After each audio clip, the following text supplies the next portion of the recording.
Cultura Geral. Apoio. UniBH Vestibular 2020, prova 30 de novembro. Inscreva-se unibh.br/vestibular.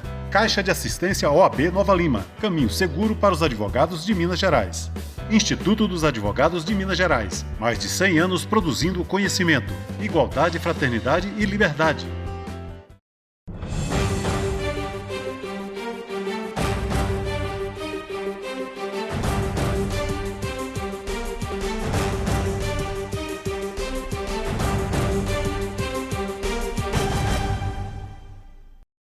Bom, sejam todos bem-vindos ao Cultura Geral. Hoje a gente está iniciando essa pauta, uma pauta super importante, que é essa parceria entre o Instituto dos Advogados de Minas Gerais, TV Banqueta, Cultura Geral. Para além do programa televisivo, a gente também vai ter a plataforma digital, onde vocês também poderão encontrar todos os conteúdos, né, do programa. Hoje a gente vai tratar de um assunto que é a presunção da inocência, e nada melhor para abrir essa parceria com o Instituto dos Advogados de Minas Gerais do que entrevistar uma pessoa do quilate do ministro Hélio Grau. Ele já pediu para chamar de professor, então eu vou chamar de professor porque é a profissão que todos nós, né, respeitamos e gostamos. Professor, seja muito bem-vindo, é um prazer te receber. Eu acho que esse momento que a gente está vivendo é um momento para se debater e discutir com pessoas que estão lúcidas, principalmente no direito. Seja muito bem-vindo, é um prazer receber o senhor. É um prazer para mim estar aqui e falar sobre o direito. Maravilha. Professor, deixa eu perguntar para o senhor. Como que nós podemos entender hoje a presunção da inocência? Olha, a presunção da inocência é algo que decorre do que está escrito na Constituição. Não é? Se os juízes, e sobretudo desembargadores, e sobretudo ministros, lessem a Constituição, saberiam que qualquer pessoa é inocente até que seja dada a última palavra judicial sobre a matéria. Lógico que, eventualmente, isso pode não satisfazer as pessoas em geral, mesmo a mim, a nós, mas ao juiz tem que ser assim, porque é o que está escrito na Constituição. Então esse é o grande problema, digamos, é que hoje os tribunais começaram a decidir além, fora do que diz a Constituição. A gente está vivendo um momento no nosso ordenamento jurídico parecido com a lei em movimento, que é a norma se adequando ao fato e não o fato se adequando à norma. Esse risco a gente está correndo? Não, veja bem, o que acontece é o seguinte: o que está escrito no texto ainda não é a norma. O que está escrito no texto da Constituição e das leis tem que ser interpretado em face da realidade e, a partir dessa interpretação, surge a norma. Quem define, cria a norma é o Poder Judiciário, mas o Poder Judiciário não pode criar normas que sejam incompatíveis com os textos constitucionais. Eu posso dar um exemplo de que eu me valho sempre, é que o Código Penal, desde 1940, define como delito o atentado público ao pudor. Não é? Então, uma mulher que fosse à praia ou à piscina em 1943 de maiô de 2 peças cavado, seguramente ela seria importunada pela polícia e pelo Poder Judiciário. Bom, uma mulher que vá à praia ou à piscina hoje de topless, né? Não a mesma mulher, naturalmente, ela não será importunada.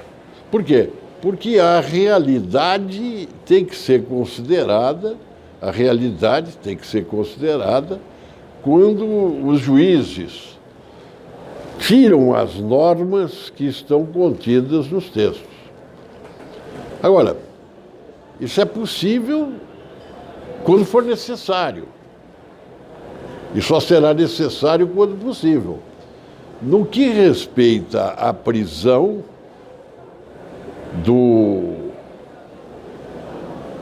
como para os delitos penais, o que está escrito na Constituição com todas as letras é que é só depois da última decisão passada em julgado. A gente está vivendo, professor Eros, a gente está vivendo um momento que nós estamos entre o limite entre a ficção e a realidade, também nessa interpretação da norma constitucional? Não, são desculpas que os tribunais e os juízes dão e que talvez fiquem mais evidentes quando nós falamos do Supremo Tribunal Federal. Mas o grande problema, eu diria, não são as pessoas em si, mas sim o que elas vivem. Um tribunal, normalmente, é um recinto fechado em que se pratica a prudência. E no Brasil, o que acontece hoje que não é assim. O tribunal virou um espetáculo de televisão, não é? Então são artistas que estão ali aparecendo para o público em geral. Isso traz risco para a nossa sociedade. A gente pode perceber uma insegurança jurídica quando isso acontece? Sim, total. Isso levou a situações de insegurança jurídica, porque de descumprimento do que está escrito lá nos textos de lei e da Constituição, não é? E a produção de decisões deixou de ser uma prudência, por isso que se fala em jurisprudência, e passou a ser um espetáculo teatral. Sim. Não é? A serenidade própria da prudência deixou de existir.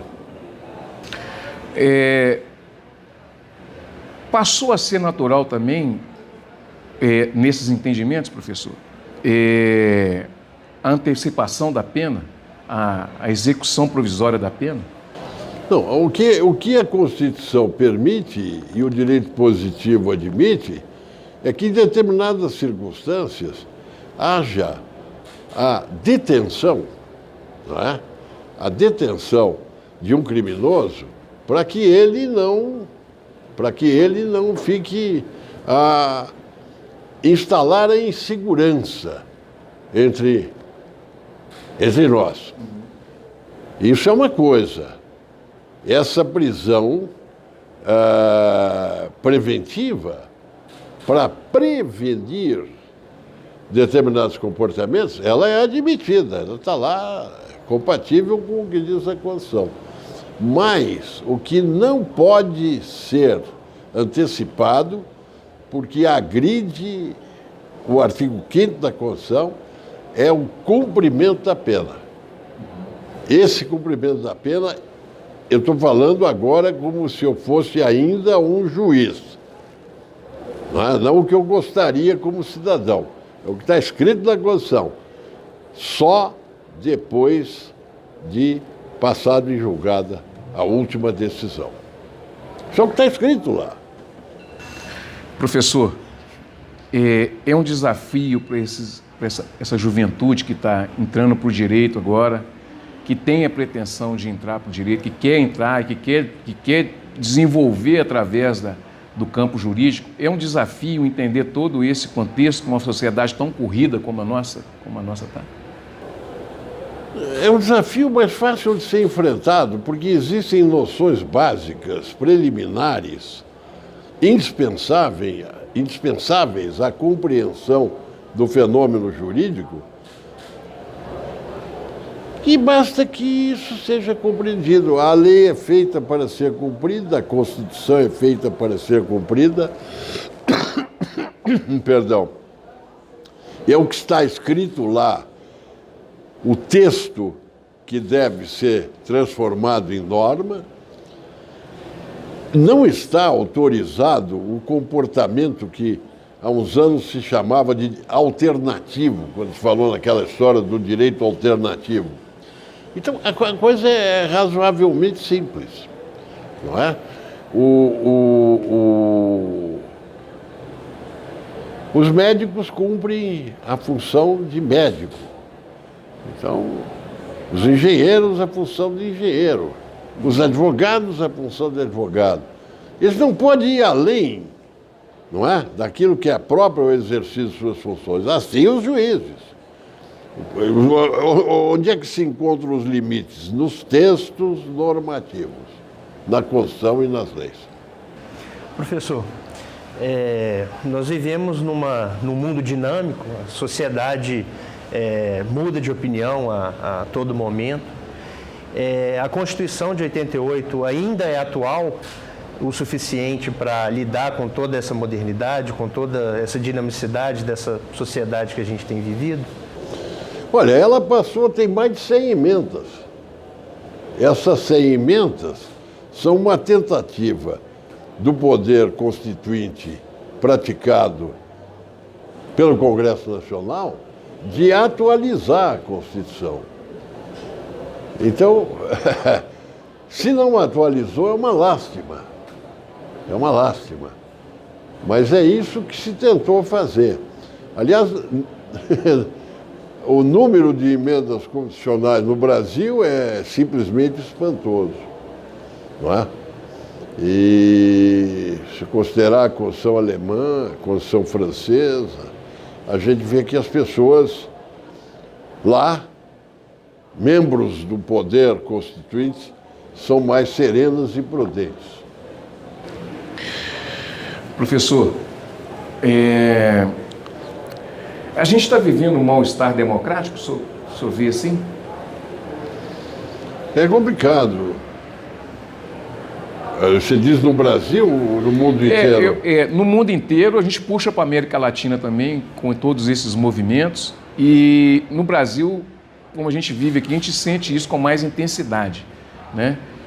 A gente tem, principalmente, o pessoal de média idade, entre 35 e 40 anos, tem falado muito sobre isso, sobre esse mal-estar democrático. É uma realidade na nossa sociedade? Eu diria que no mundo inteiro é muito engraçado, porque às vezes a música popular diz muitas verdades, né? E eu me lembro, me perdoe misturar aqui a música com o direito, mas eu vejo aqui nada do que foi será, do jeito que já foi um dia, a vida vem em ondas como o mar, não é? Eu tenho a impressão de que o que se passa é isso, a vida caminha em ondas. E eu não sei, de vez em quando, outro dia eu conversava com a minha mulher e eu dizia assim, eu daria tudo para dar uma volta aqui no ano 2119, porque realmente as coisas vão acontecer, aquilo que hoje é inconcebível provavelmente estará acontecendo. E eu acho que o mundo caminha no sentido de evoluir. Daqui a 100 anos, uma porção de barbaridades que acontecem hoje aí já não estarão mais acontecendo. Como o senhor tem visto as nossas garantias constitucionais? Em que sentido? No sentido de, por exemplo, liberdade de imprensa, no sentido da garantia da pessoa ter o direito ao contraditório e à ampla defesa. Como é que o senhor tem visto tudo isso? Olha, eu acho que isso é fundamental. E se hoje eu tivesse que... Hoje, nós estamos falando dia 31 de outubro, não é isso? Eu tivesse que lutar por alguma coisa, eu ia sair na rua com as armas na mão em defesa da liberdade de imprensa. Isso é fundamental. Porque o dia que não houver mais liberdade de imprensa, nós vamos ser vítimas de uma ditadura. Vai ser lastimável. Eu acho que isso é fundamental. Professor, o senhor é otimista com o Brasil? Sou, porque hoje eu tenho, véspera dos 80 anos, apesar do meu passado histórico materialista, e hoje tenho muita fé em Deus. E acredito que Ele vai nos ajudar. Ele vai nos ajudar. Precisamos muito da ajuda dele. Professor, para a gente encerrar, a gente ainda pode segurar e ter confiança no Estado de Direito? A gente tem que fazer tudo para preservá-lo. Tem que fazer tudo para preservá-lo. Os juízes têm que ser servos da lei. Isso está escrito, não é? Isso está escrito. Nós precisamos compreender que existe uma diferença entre lei e justiça. Justiça é lá em cima, não é? Posso me expandir? Pode.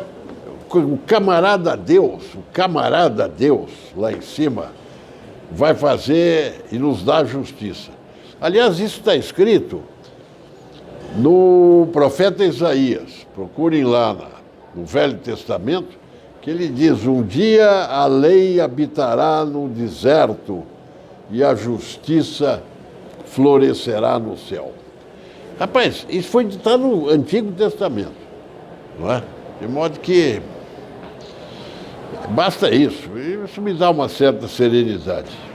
Falei demais, não? Não, tá ótimo. Bom, gente, chegamos ao final do Cultura Geral, né? E agradecer aqui ao professor Eros, agradecer ao Instituto dos Advogados do Brasil. Um grande abraço e amanhã nós voltamos mais uma vez com Cultura Geral. Um abraço e até mais.